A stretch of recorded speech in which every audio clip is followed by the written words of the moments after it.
Genuíno, eu não vou me alongar, eu não vou fazer uma elaboração, eu quero que você me explique, depois de tudo que você passou na ditadura militar, como é que a gente vai explicar o 8 de janeiro e uma tentativa de assassinato do presidente Lula? Genuíno, seja muito bem-vindo.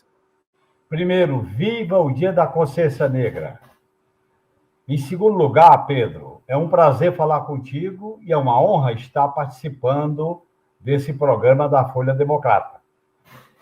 Olha, 64, 2016, janeiro de 2023, são conexões de uma estrutura autoritária, golpista, que faz parte da organização do Estado brasileiro ao longo de várias décadas que nós vamos precisar só os fatos dessa semana. Eu qualifico isso, Pedro, como golpe continuado, não derrotado.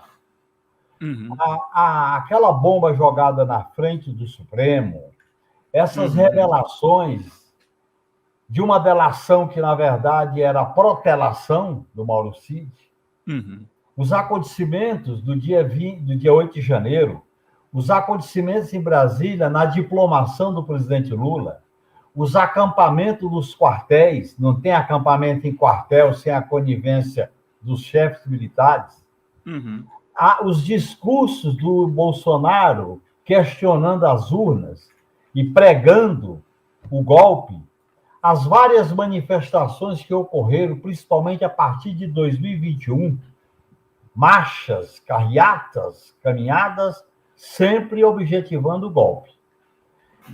Portanto, a estrutura golpista, a estrutura desse autoritarismo dentro das instituições não foi erradicado. Não. E a maneira com que a classe dominante e a grande mídia corporativa está dando esses fatos é um absurdo, é um equívoco. Primeiro, interpretou aquele Francisco lá do Supremo como se fosse um suicida ou como se fosse um lobo solitário. Segundo, veio a cobertura para a anistia do Bolsonaro antes desse episódio, o artigo dele na Folha, a tentativa de instalar a comissão especial na Câmara. E você tem, por parte do Ministério Público, um empurra com a barriga. Fazem 2 anos, Pedro. 2 anos do 8 de janeiro vai fazer. Vai. O Haddad de baixo está preso. E o Haddad de cima? Nem foi denunciado ainda. Espero que seja denunciado. Claro. Então, veja bem, na minha avaliação, que eu coloco bem, claramente aqui, essa estrutura golpista, ela continuou se articulando. Ela se articulou na eleição municipal, com candidaturas, com discurso. Ela continuou germinando na incubadora do Estado brasileiro. Por quê? Olha bem, quando o comandante do Exército, o general Vilas Boas, falou que tinha 3 personalidades chaves nessa caminhada golpista, que era o Sérgio Moro, o Bolsonaro e o Braga Neto, ele não estava falando por acaso, era o tripé de uma articulação golpista que começou com a intervenção no Rio de Janeiro em 2018. Portanto, as instituições do Estado, as Forças Armadas, foram cooptadas, foram, vamos dizer assim, impregnadas por uma visão golpista autoritária de tipo fascista. E esse processo veio à tona no 8 de janeiro. Do 8 de janeiro até agora, ele não foi, vamos dizer assim, inteiramente derrotado. Sim. Eu acho que o governo que eu apoio foi omisso na estruturação do serviço de inteligência, na estruturação do Gabinete de Segurança Institucional, no problema da tutela militar. Pedro, esses kids pretos estavam subordinados ao COTÉ. O COTÉ é daquele general 4 estrelas, que estava nas projeções de golpe. O comandante da Marinha, que não aceitou tomar posse com Lula. O próprio comandante do Exército, que o Lula teve que demitir, porque ele queria defender o Mauro Cid como chefe de um batalhão de força especial em Goiânia, que defende a Brasília. Então, olhe bem, nós devíamos ter aproveitado a oportunidade do 8 de janeiro para fazer uma espécie de passar limpo o que aconteceu nos 4 anos do inelegível e na tentativa de golpe. Não fizemos isso. E ele continuou se alimentando. Aí vem a concepção da classe dominante brasileira, que é fazer de conta, passar um pano, empurrar com a barriga, vamos mudar alguma coisa para que nada mude. A história de anistia no Brasil tem uma tragédia, como o Juscelino, quando anistiou os aragaças, depois veio o golpe de 64. A transição de 64 não produziu a punição de militares. Veja o filme do Ainda Estou Aqui, né? Sobre o Rubens Paiva. E nós, governo do PT, governo Lula, não enfrentamos como devia enfrentar esse problema. Há uma necessidade, Pedro, de, primeiro, que se depender do status quo, eles vão minimizar. Não, é coisa de louco, é coisa de... Eles vão se anistiar, né? Se não defender a anistia. Né? Então, olha bem, eu estou chamando a atenção porque aquela tentativa de assassinato ia se concretizar no dia da diplomação do Lula. Sim. Teve aquela bagunça em Brasília e eles iam assassinar o Alexandre de Moraes. Houve um problema de horário na sessão do Supremo. Sim. Por que eles queriam assassinar, além do Lula, o Geraldo Alckmin? Para não ter sucessor. Sim. E aí criaria o vácuo. Quando eles produziram os acampamentos e quartéis e fizeram a convocação da festa da Selma, era a senha. Agora, nada disso aconteceria, Pedro, sem uma articulação superior. Isso não foi um bando de espontaneístas e vândalos que resolveram ocupar a parte do estado. Tinha plano, tinha orientação. A festa da Selma era uma construção de uma ditadura, Genuíno? Como? A festa da Selma, os acampamentos, o que a gente achava que era só uma doideira, era uma construção de um regime autoritário? Era. Por quê? Qual era a senha? A festa da Selma era a decretação da GLO, com base no artigo 142. O Exército administraria Brasília e o país, e o Lula viraria uma rainha da Inglaterra. Era um tipo de golpe que a gente chama por dentro das instituições. Não é um golpe de uma quartelada tradicional, é um golpe que vai se amoldando às condições políticas.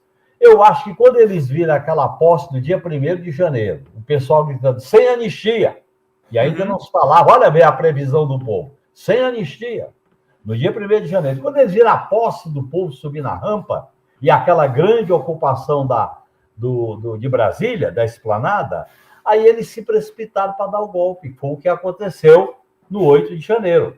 Então, olha bem, parte do Estado-Maior do Exército, o comandante da Marinha, o Gabinete de Segurança Institucional, o Braga Neto, Pedro, foi interventor do Rio de Janeiro, chefe do Estado-Maior do Exército, chefe da Casa Civil e candidato a vice-presidente da República. O general Heleno foi Gabinete de Segurança Institucional, comandante militar da Amazônia e foi punido no governo Lula. Quer dizer, essas figuras estavam expressando uma concepção de Estado, de mando. Nesse sentido, nós não podemos tratar como se fosse individual. Eu lamento dizer que o ministro da Defesa do meu governo está equivocado. Zé Múcio Monteiro. Diz, não, são indivíduos. A instituição foi comprometida, Pedro. E esses Kid Preto? Eu conheço a Brigada de Goiânia, a Brigada Especial de Goiânia, que defende Brasília, onde estão esses Kid Preto. Quer dizer, tudo isso ocorria, tudo isso... Olha bem, aquela reunião na casa do Braga Neto, ela foi um dia depois do manifesto dos comandantes militares, em novembro, que citava o questionamento das urnas e chamava a defesa do país e da pátria. Um dia depois, eles fizeram a reunião no Braga Neto. Portanto, essas coisas se concatenam. Agora, nós não podemos tratar isso de uma maneira espontânea, como se fosse um fato qualquer. É uma estrutura golpista que impregnou as Forças Armadas, algumas instituições do Estado brasileiro, parte da classe dominante, do agronegócio, parte do rentismo, parte do setor de monopólios na área da distribuição, como o velho da van. Se a gente transforma esses fatos em algo folclórico, em algo insignificante, nós estamos alimentando o veneno da cobra. Essa hidra a cabeça da hidra precisa ir para a punição. E, no meu modo de entender, essa é a lição que fica. E essa lição, ô Pedro, olha bem, por que a Polícia Federal demora 2 anos para detectar o celular falante do Mauro Cid? Aham. Quer dizer, é uma sequência de...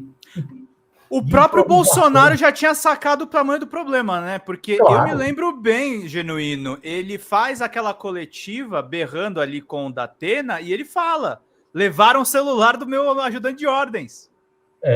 E aí depois ele vai para os Estados Unidos. Ele vai para os Estados Unidos e foge para ter a proteção dos Estados Unidos. Porque ele tem uma característica. Ele vai, na hora H, ele tira o corpo de fora. Foi assim sempre na Câmara, ele tira o corpo de fora. Você conheceu ele, né? Conheci muito, ele tirava o corpo de fora sempre que tinha uma crise, um enfrentamento, ele tirava o corpo de fora. É a característica dele. E ele foi, olha bem, ele foi alçado à condição de líder pelo Estado-Maior do Exército, Vilas Boas. Ele diz, 3 pessoas, eu vou repetir, 3 personalidades são essenciais para evitar a vitória da esquerda. Sérgio Moro, Braga Neto e Bolsonaro.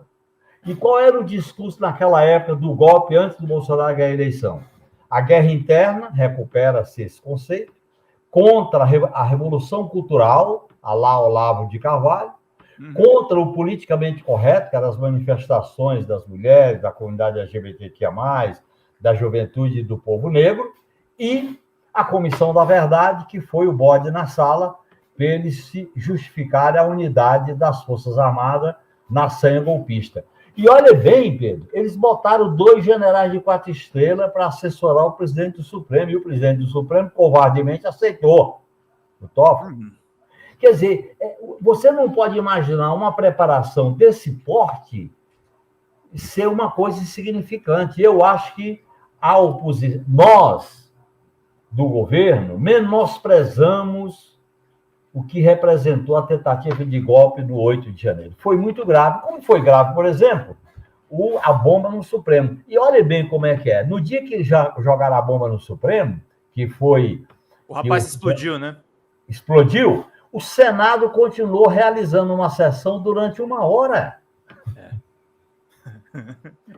Essa atitude da classe dominante de não cuidar das questões democráticas com radicalidade, com emergência, isso vai estimulando a impunidade, vai passando. Foi assim que aconteceu com a transição da ditadura para a democracia, nenhum militar foi punido.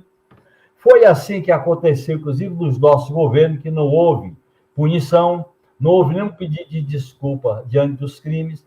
Então, da ditadura. Portanto, Pedro, eu estou preocupado com essa situação. Eu acho que nós temos uma chance de passar o país a limpo. Agora, além de punir a cabeça da hidra, e está claro quem era, nós temos que reformar as instituições. Tem que punir e reformar. Reformar as Forças Armadas, a orientação para as Forças Armadas, reformar o aparato de segurança do Estado, reformar o aparato de segurança. Ô, Pedro, e a ABIN serve para quê? Para espionar a gente. Não conseguiu espionar um cara que botava nas redes sociais que tinha que matar o Alexandre de Moraes? Fala, pessoal da Folha Democrata, que é Pedro Zambarda, editor do canal, falar um pouquinho a respeito da necessidade de vocês financiarem a Folha Democrata. Gente, a Folha Democrata é financiada através de um Pix chamado Folha Democrata, é o endereço do Pix, né?